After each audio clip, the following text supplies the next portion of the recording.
Ya, baik, kita mulai.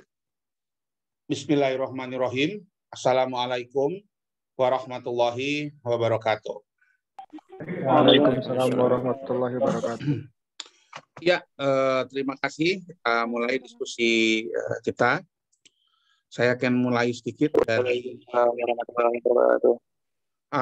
kalau sudah mohon di-mute lagi ya. Nanti kalau Anda mau bertanya silahkan di-unmute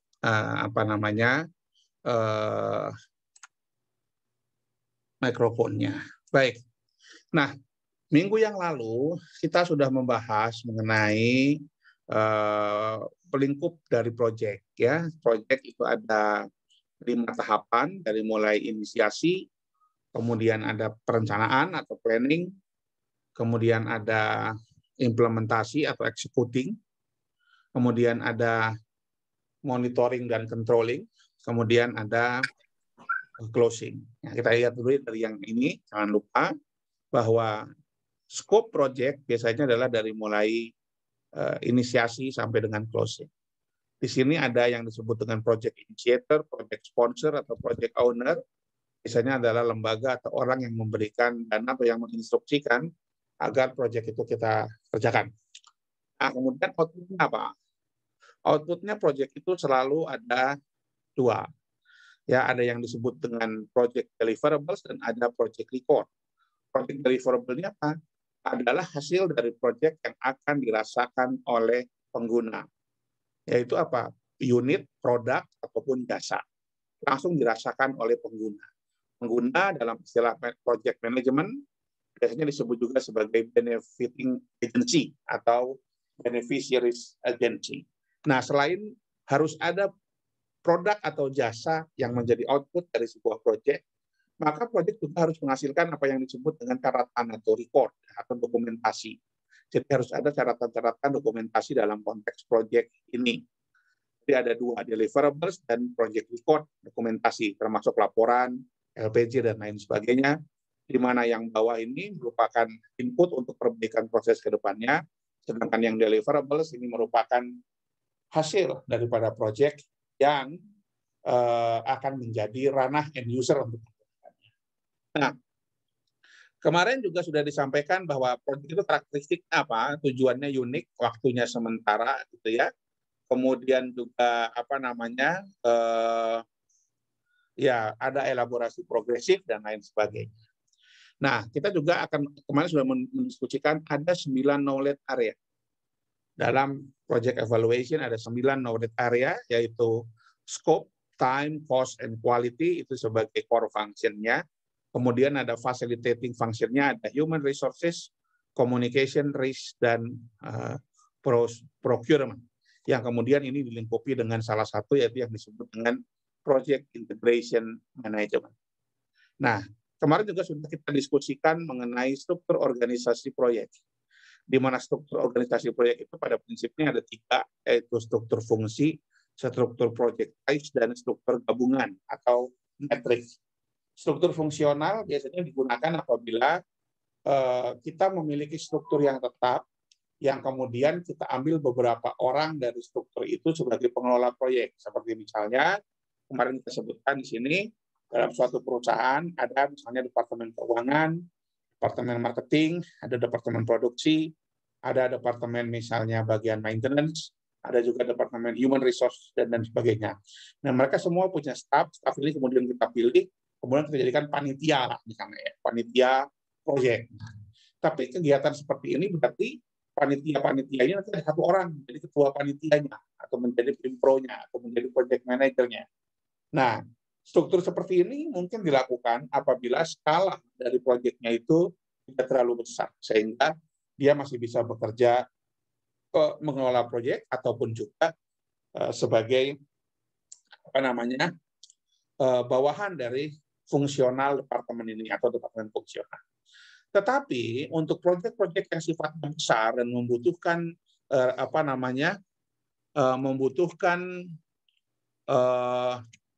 pengelolaan yang sangat ketat, kita akan menggunakan organisasi yang sifatnya project based. Project based ini struktur organisasinya bukan lagi fungsional, tapi memang ini ada project 1, project 2, project 3. Jadi orang itu bekerja hanya khusus tangani proyek saja, tidak bisa disambung dengan pekerjaan yang lain. Nah, ini sudah kita perhatikan kemarin di sini kan, bahwa fungsional itu otoritas dari seorang project manajernya itu kecil, dan kemudian juga waktu yang dia gunakan untuk pengelolaan proyek itu hanya sebentar atau sebagai part time.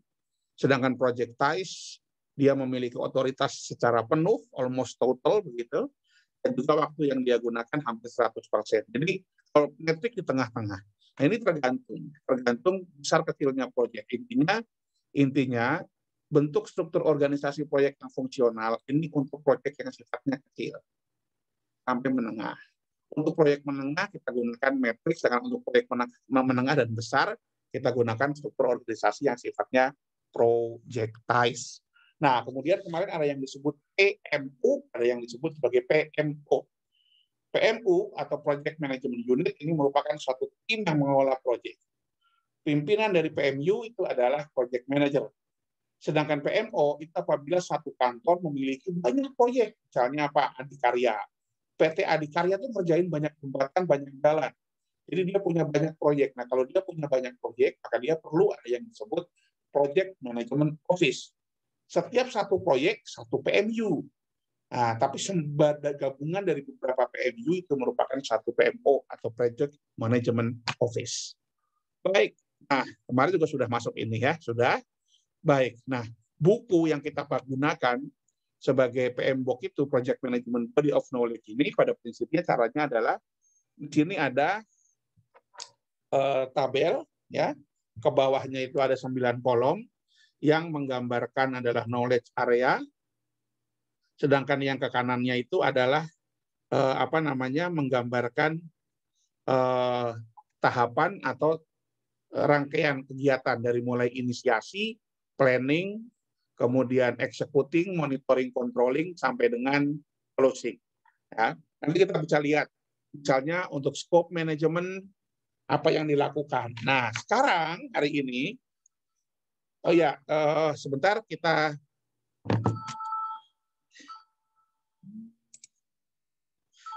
break dulu ya. Ini saya ada telepon dari wakil rektor.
Ya, mohon maaf, kita lanjutkan lagi. Tadi ada telepon dari pimpinan sebentar harusnya. Oke, kita lanjutkan. Ya, jadi saat ini saya akan masuk kepada Project Scope Management, ya, Project Scope Management. Nah, kita lihat project scope management ini pertama kali akan muncul itu pada fase perencanaan, kira-kira begitu. Pertama kali muncul pada fase perencanaan. Baik.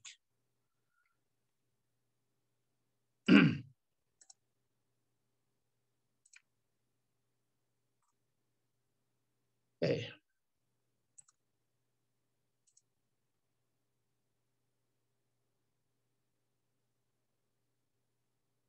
Nah, sekarang apa sih yang disebut dengan scope, dengan lingkup?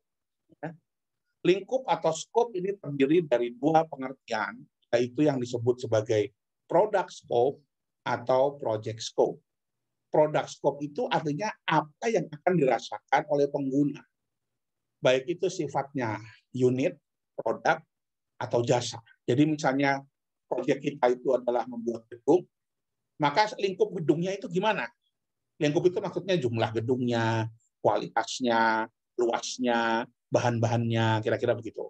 Kalau proyeknya misalnya adalah kegiatan, misalnya kegiatan dalam rangka seminar, maka apa itu skopnya? Ya, dalam seminar itu apa yang mau dikerjakan? Mencari sumber, pendaftaran peserta, kemudian pemesanan konsumsi, pencetakan proceeding, kemudian dekorasi, dokumentasi, pembuatan video, dan lain sebagainya. Jadi ini contohnya scope itu. Jadi scope itu adalah lingkup apa-apa yang dikerjakan yang termasuk dalam produk output-nya. Tetapi juga ada lingkup yang itu dipahami sebagai apa-apa yang termasuk dalam proyeknya, kegiatannya. Jadi kalau produk itu adalah kepada output-nya, sedangkan project scope itu misalnya begini. Oke, kita mau rapat berapa kali? Timeline-nya seperti apa? Timeline itu jadwal pekerjaannya, milestone-nya seperti apa? Struktur organisasi proyeknya mau seperti apa? Job description, divisi ini bagian tugasnya apa? Melaporkan kepada siapa? Divisi ini mau gimana? Melaporkan kepada siapa? Dan lain sebagainya. Jadi, pada prinsipnya, scope itu ada dua, project scope dan product scope. Product scope itu adalah mau mendefinisikan lingkup dari apa yang akan kita capai atau output dari proyek itu. Sedangkan project scope itu adalah bagaimana kita mengelola proyek tersebut. Nah, project scope management terdiri dari pekerjaan-pekerjaan yang dalam pendefinisiannya pada prinsipnya adalah menentukan. Yang kemarin saya sampaikan, what include and what doesn't include. Apa yang masuk dan tidak termasuk dalam proyek ini. Ya, contohnya, kita kembali lagi, product scope, gedung, FEBI. Apa yang termasuk dalam pembangunan gedung FEBI? Toilet, lift, genset, misalnya kayak gitu. Apa yang tidak termasuk dalam pembangunan gedung FEBI? Jalan. Terus kemudian misalnya perlengkapan peralatan untuk pembelajaran. Itu nggak termasuk, Pak? Oh, bukan. Itu bukan pembangunan gedung lain. Pengadaan peralatan itu nggak masuk dalam gedung. Jadi itu tidak termasuk. Ya. Nah, itulah kira-kira yang dimaksudkan bagaimana kita mendefinisikan scope. Kalau kita bangun kampus 2 di Pajangan besok, apa lingkupnya untuk produknya? Berapa gedung? Berapa luasnya? Berapa tanah yang harus kita ubah menjadi jalan kampus? Tempat parkir, aman. Ya, ini merupakan salah satu produk scope. Ya, mana yang masuk, mana yang tidak termasuk. Ya. Kemudian kalau proyeknya misalnya bukan pembangunan gedung, tapi seperti kemarin contohnya, Anda menjadi panitia dari acara pernikahan kakak Anda atau saudara Anda. Apa yang termasuk dalam pekerjaan atau proyek sebagai panitia pernikahan? Ya macam-macam, dari yang pertama, nyiapin panitianya, undangan, baju seragam, konsumsi, gedung, tempat, kemudian petugas-petugasnya, MC-nya, hiburannya siapa saja, ustadznya, naibnya. Yang tidak termasuk siapa? Yang tidak termasuk menentukan pasangan dari mempelainya. Itu sendiri yang cari, bukan Anda, tidak termasuk. Ya kan? Misalnya yang lain lagi yang tidak termasuk dalam hal itu apa? Misalnya, yang tidak termasuk adalah daftar nama, karena dengan daftar nama disampaikan oleh mempelai atau orang tuanya, Anda tidak terima saja. Nah, itu kita harus lihat ya, mana yang termasuk, mana yang tidak termasuk. Intinya begitu, supaya apa? supaya jelas pekerjaannya. Jadi kalau Anda jadi panitia seminar, Anda jadi panitia PBAK atau ospek, atau menjadi panitia kegiatan-kegiatan lain, jelas kegiatan ini masuk nggak dalam pekerjaan kita. Yang itu masuk nggak, yang itu masuk nggak, dan sebagainya.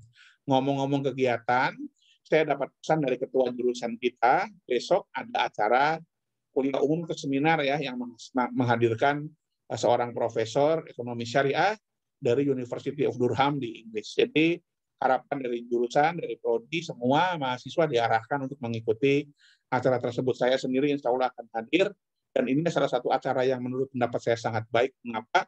Karena Durham itu adalah one of the best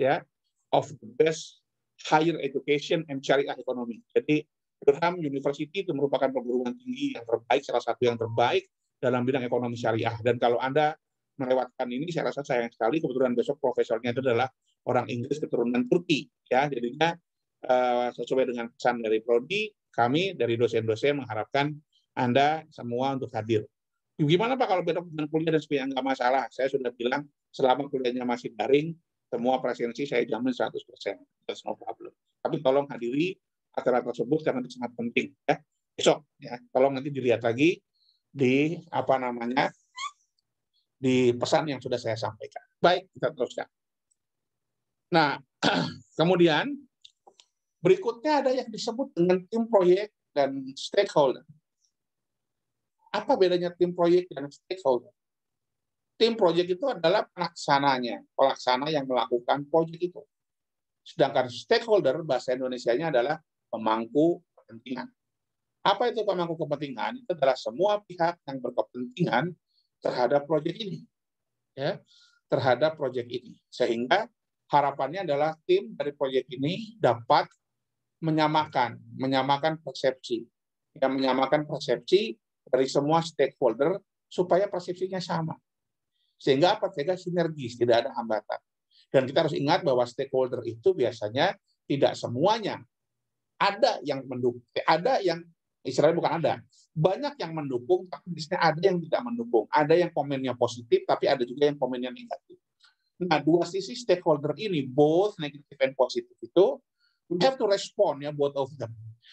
We have to manage, ya. We have to manage. We have to respond and manage, ya, dua sisi itu. Kenapa? Karena dua sisi stakeholder ini, baik itu yang mendukung maupun yang tidak, kalau nggak dikelola dengan baik, bisa jadi faktor penghambat dalam pelaksanaan proyek kita. Nah, selanjutnya. Nah, bagaimana cara kita mendefinisikan skop?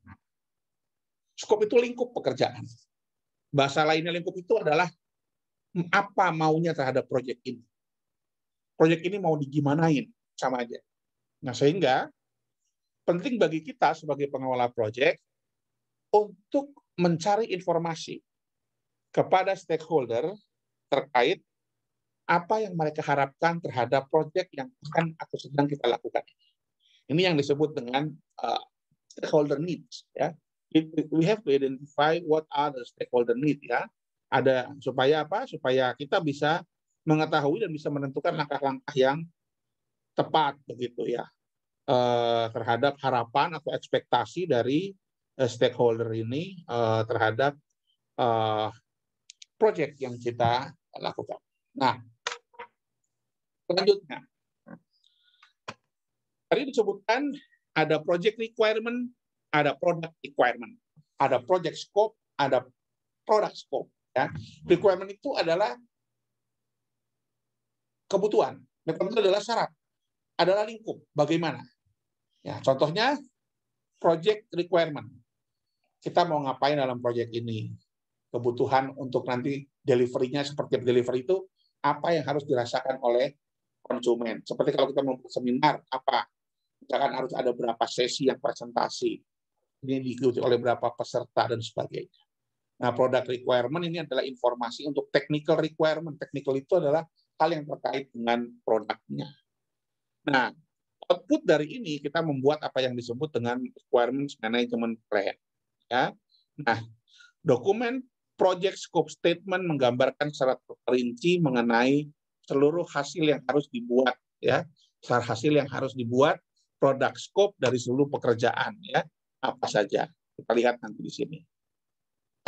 Nah, berikutnya, salah satu yang harus dikerjakan juga oleh kita sebagai panitia atau sebagai pengelola proyek pada fase perencanaan lingkup atau scope ini membuat apa yang disebut dengan WBS atau Work Breakdown Structure. Maksudnya apa Work Breakdown Structure itu? Membuat daftar pekerjaan. Sekarang kalau kita membuat misalkan yang paling mudah saja suatu kegiatan misalkan seminar. Kegiatan apa saja yang harus kita lakukan? Nah, Anda harus membuat work breakdown structure. Work breakdown structure itu adalah memecah-mecah kegiatan dari yang levelnya paling utama menjadi yang levelnya paling kecil. Tujuannya apa? Dengan kita memecah-mecah kegiatan dari level paling besar menjadi paling kecil, akan lebih mudah bagi kita untuk menentukan durasi waktu yang dibutuhkan dan juga biaya yang diperlukan dalam melakukan kegiatan tersebut. Misalnya, kita mau membuat seminar. Pertanyaan saya, butuh waktu berapa lama persiapannya? Butuh biaya berapa? Anda nggak bisa tahu kalau Anda nggak membuat WBS. Buat dulu WBS dong. Kegiatan seminar itu apa saja pekerjaannya? Pekerjaan sebelum seminar, setelah seminar pada saat hari H, dan setelah hari H. Sebelum itu apa saja? Pembuatan proposal, pencarian sponsorship, pendaftaran peserta, mempersiapkan tempat, dan sebagainya. Pekerjaan dipecah lagi menjadi pekerjaan-pekerjaan yang lebih kecil lagi. Sampai akhirnya membuat rundown acara. Nah, dari hal yang paling kecil tersebut, Anda bisa tentukan durasi waktunya, bisa tentukan biaya. Jadi misalnya begini, Anda jadi panitia pernikahan, pertanyaan saya, berapa Anda butuh waktu untuk menyebarkan undangan, berapa Anda butuh biaya? Kan Anda menghitungnya bingung. Tapi kalau Anda sudah pecah-pecah kegiatan itu sampai yang paling kecil, misalnya, penyebaran undangannya ada 1.000, itu disebarkan setiap hari kita bisa nyebarkan misalnya 50 undangan. Berarti kalau 1.000 kita butuh 20 hari. 20 hari kira-kira butuh berapa orang, butuh berapa lama. Jadi dengan adanya kegiatan yang dipecah-pecah menjadi kegiatan sub kegiatan yang lebih kecil, akan lebih mudah bagi kita dalam mengestimasikan kebutuhan waktu, biaya, dan berapa resource yang lebih akurat. Resource itu apa? Sebagian besarnya adalah tenaga manusia, berapa orang. Ya kalau proyek kira-kira begini, hari ini tukangnya butuh berapa? Harus tahu dulu hari ini mau kerja apaan, gitu ya. Hari ini mau ngerjain apa, supaya kita tahu jumlah orangnya kebutuhannya berapa. Nah, hari ini butuh biaya buat honor tukang berapa, material apa yang mau datang ke bangunan ke proyek kita, materialnya apa saja, harganya berapa. Itu mungkin bisa diketahui kalau kita sudah membuat apa yang disebut sebagai work breakdown structure. Contohnya seperti ini.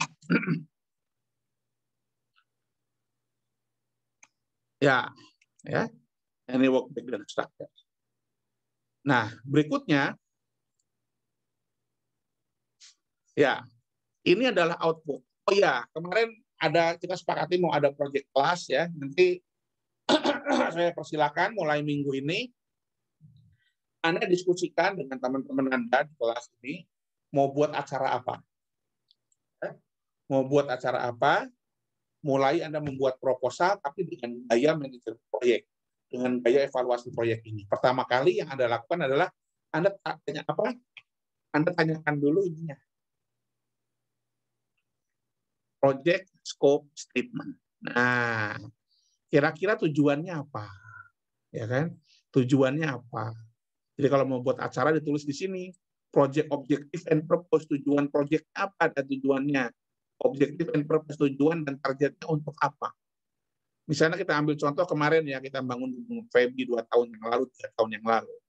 Objektifnya adalah mendirikan sebuah tempat perkuliahan bagi Fakultas Ekonomi dan Bisnis Islam yang dapat menampung kurang lebih maksimal 5.000 mahasiswa.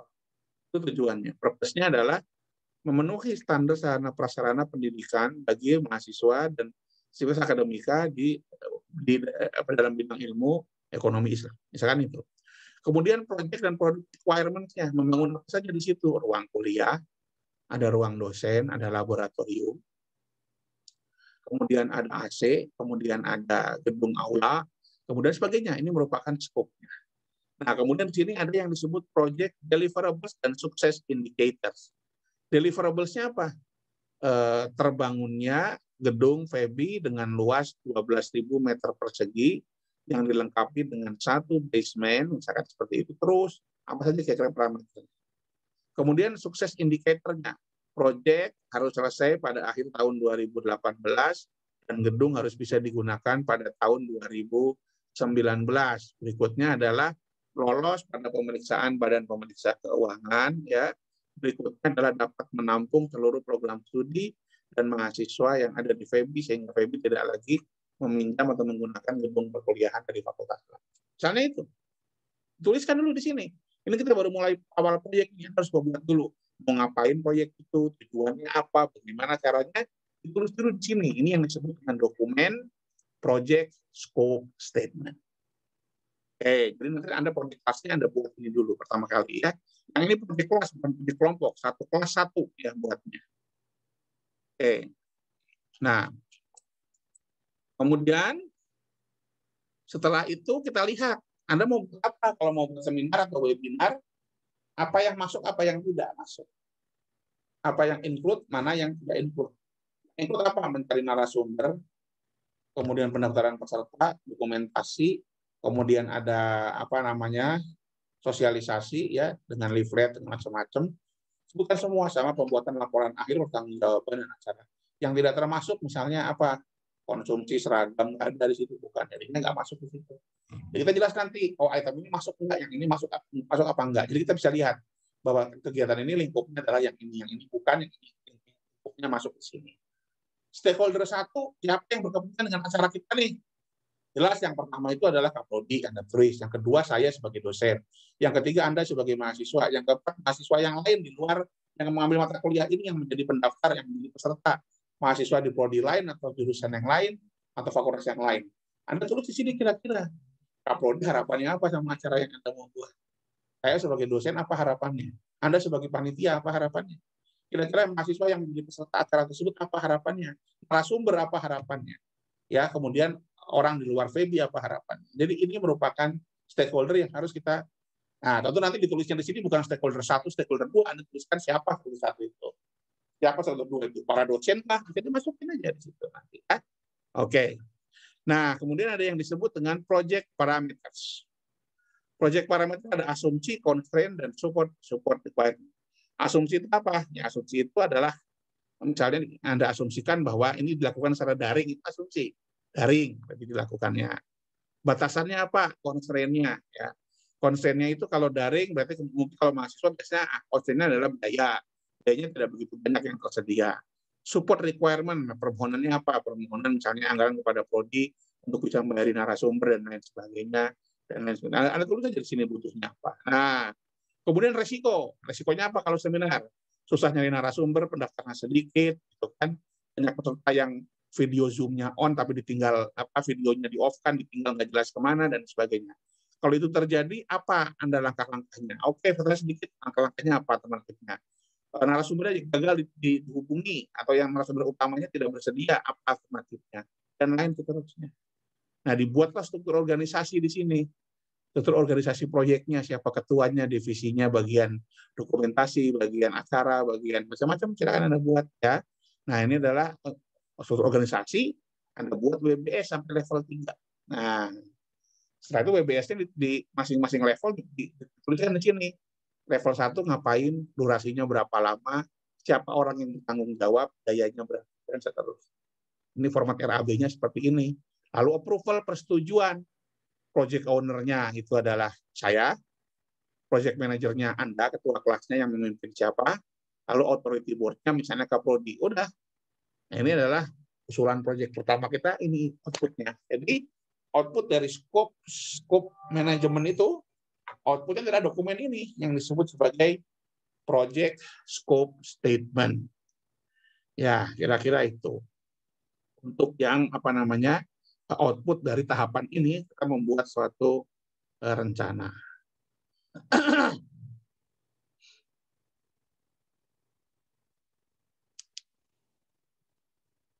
Ya. Nah, berikutnya saya akan sampaikan masalah work breakdown structure. Sebenarnya apa sih work breakdown structure itu? Yang ini nanti belum saya forward, akan saya forward setelah kuliah ya. Nah, slide-nya. Nah, jadi begini, kita asumsikan begini. Kita itu kan kalau mau membuat suatu rumah, mesti kita buat pondasinya dulu. Kalau rumah panggung ada tiang-tiangnya kayak gini. Sama juga kalau kita buat acara, kita mesti rencanain dulu apa saja yang harus kita persiapkan. Nah, inilah yang disebut dengan work breakdown structure. Kan ini proyek seminar atau webinar ekonomi syariah dengan tema nanti ada tentukan misalnya. Kegiatannya apa di sini? Kegiatan pra webinar, pada saat webinar, dan setelah webinar. Sebelum webinar itu apa saja kegiatannya? Pembuatan proposal, sponsorship, pencarian tempat, narasumber, macam-macam. Nanti itu dibagi lagi. Pas hari hanya adalah pembacaan doa, moderatornya siapa, ininya siapa, sambutan sampai terakhir. Setelahnya pembuatan laporan, LPG, itu adalah work breakdown structure. Ini level 1, ini level 2, yang ini level 3, yang ini level 4.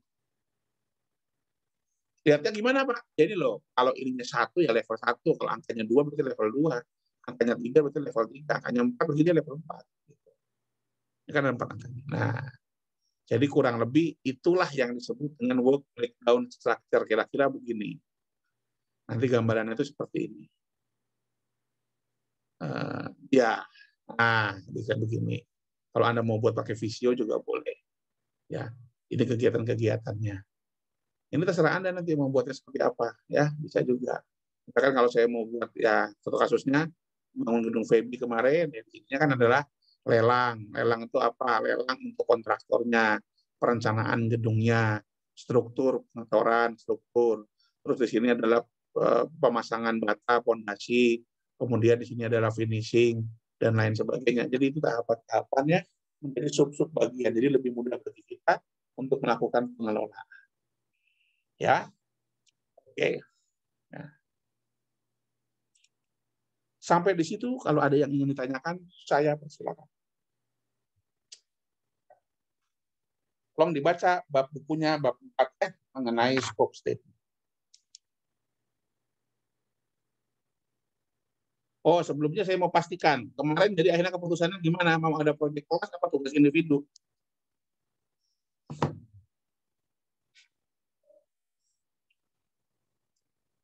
Kemarin kelompoknya udah ada kelompoknya. Sekarang keputusan terakhirnya mau ada tugas kelas atau ada individu, tugas individu. Kalau tugas kelas menggantikan tugas individu. Tugas individunya nggak ada lagi. Terus tugas kelompoknya dikurangi, tapi diganti tugas kelas tadi, membuat suatu kegiatan. Gimana nih kelas A dan kelas B keputusannya? Mohon dijawab dulu. Gimana? Pak, mau nanya. Ya, silakan. Nah, kalau tugas individu tuh apa? Ngapain gitu tugas individunya? Oh ya, nanti ada macam-macam, ada yang buat paper, macam-macam lah. Gitu. Saya sendiri belum menentukan tugas individunya apa. Ya, tapi nanti biasanya ada paper, ada yang ini. Saya mau kasih pilihan, Anda milih tugas kelas atau tugas individu, itu aja. Begitu. Kalau yang sudah-sudah, kakak-kakak kelas Anda, mereka menggunakan tugas kelas. Itu. Jadi hanya ada tugas kelas sama tugas kelompok.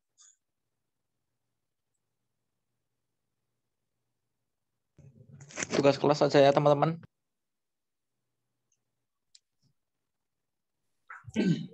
Sebenarnya tugas kelas saja, Pak. Ya, jadi tugas kelas sama tugas kelompok ya. Individu nggak ada ya. Ya, siap. Oke, nah kalau tugas kelas dari sekarang didesain kira-kira mau acara apa. Gitu ya, dalam semester ini. Nah, nanti acaranya maksimal kapan? Ya sebelum UAS, itu aja pelaksanaannya. Berarti setelah hari raya berarti. Pak, mau tanya, boleh Pak. Anda buat webinar, boleh apa, terserah. Nanti Anda desain aja. Mau lomba esai, mau apa, terserah. Yang jelas itu acara itu seolah-olah jadi proyeknya, gitu loh. Nah, tetapi bagaimana Anda menghandle acara tersebut terus mengikuti apa yang kita ajarkan ini. Anda buat scope statement-nya gitu. Nanti Anda buat proposalnya, nanti Anda analisis. Jadi Anda ada topik nyata untuk melakukan evaluasi proyek, gitu loh maksud saya. Jadi Anda yang merencanakan proyeknya, Anda melaksanakannya, lalu Anda evaluasi kekurangannya di mana, gitu maksud saya. Running cases, jadi studi kasusnya jalan terus. Gitu. Tapi kalau tugas individu, saya minta Anda mencari proyek di luar dan Anda membuat laporan mengenai itu, lebih repot. Gitu. Jadi kalau tugas kelas ada jalannya aja nih proyeknya sambil analisis. Oh kita kurang ya rapatnya koordinasinya kurang bagus. Dan terus jadi itu pada prinsipnya nanti keadaan realnya ya seperti itu. Cuman sekarang proyeknya kecil-kecilan aja buat acara gimana. Kira-kira ada gambaran ya? Pak, mau tanya, Pak. Ya silakan. Tugas kelasnya itu boleh nggak, Pak? Kita kerjasama sama Ormawa, Pak, ataupun pihak terkait, Pak. Kerjasama boleh, tetapi yang jelas ini tugas kelas Anda.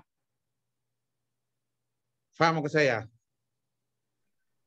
Artinya tugas kelas itu kerjasama boleh, tetapi saya menganggapnya ini adalah tugas kelas Anda. Jadi nanti laporannya bukan laporan sama ormawanya, saya nggak akan pedulikan yang ormawanya. Paham ya? Jadi misalkan Anda bekerja sama dengan himpunan mahasiswa, boleh. Itu tidak masalah. Tapi nanti yang akan saya nilai itu adalah kerjanya Anda. Jadi Anda nggak bisa bilang nanti, oh ini kerjaan ini bagian ormawanya Pak. Saya nggak bisa, karena ini baik Anda gitu loh maksud saya. Paham ya? Kan susah nanti kasih nilainya Mas kalau kayak gitu. Pak ini yang ini bagian ormawanya loh. Ini nilai Anda soalnya untuk mata kuliah Anda. Jadi ormawa mau bantu boleh-boleh saja, itu boleh, baik, nggak apa masalah. Tetapi saya tidak akan istilahnya apa ya, di luar semesta pembicaraan saya itu yang ormawa dalam konteks penilaian itu loh maksud saya. Bisa dipahami nggak Mas? Bisa Pak, oke ya, Pak. Seperti kalau Anda cari sponsor gitu loh, ada yang sponsori boleh Pak dari luar, oh boleh. Terserah Anda itu uangnya, saya nggak bakal ngatur gitu loh maksud saya. Terserah, gitu loh.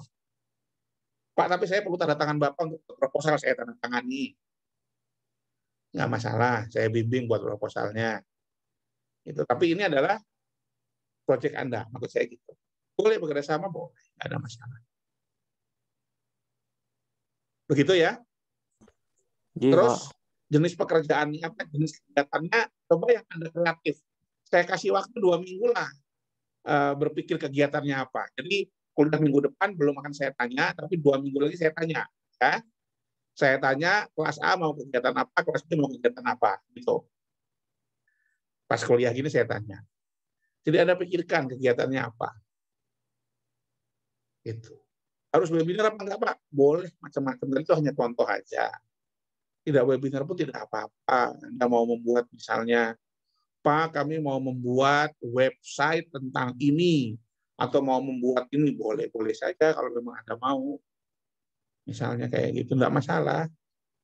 Ya, tapi kalau mau yang mainstream, misalnya kalau dulu sebelum COVID, biasanya kuliah umum, seminar, gitu. Ada pembicaranya datang 2-3 orang.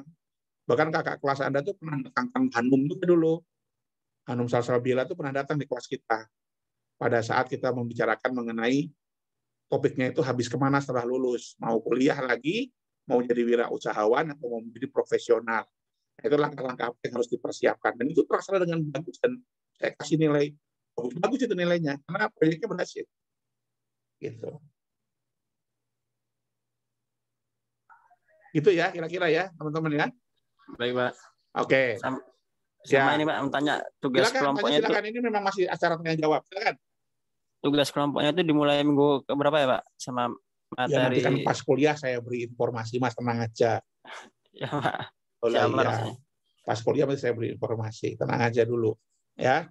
Yang penting sekarang tugasnya masih membaca dulu, masih awal ini. Ya, paling cepat paling minggu depan, paling cepat tugas kelompoknya. Ya, sekarang yang penting Anda baca dulu bab 4, bab 5. Baca dulu karena ini apa perlu Anda baca banyak gitu ya. Perlu Anda baca banyak. Gitu. Ada lagi yang lain?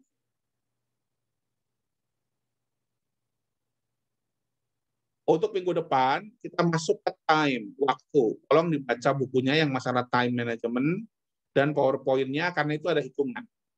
Jadi minggu depan ada hitung-hitungannya sedikit untuk memperkirakan masalah waktu dalam proyek. Baik, rekan-rekan sekalian, mungkin sementara itu dulu dari saya. Kalau ada yang masih ingin tanyakan, silakan via grup WA terbuka kapan saja ya. Via grup WA terbuka kapan saja. Seperti biasa, rekaman dari kuliah ini nanti akan saya upload ya. Nanti akan saya berikan link di grup itu, sehingga bagi siapa saja yang tidak sempat hadir, Anda silakan mengakses di recording file perkuliahannya. Ini ada message apa nih? Masalah apa nih? Maaf kalau saya belum di apa lagi nih? Belum di umum apa sih ini? Audianya belum di unmute. Oh tadi kan, sekarang kan sudah. Ya kan tadi saya nerima telepon. Baik rekan-rekan, mungkin itu dulu ya. Baik, Pak. Ya, terima kasih.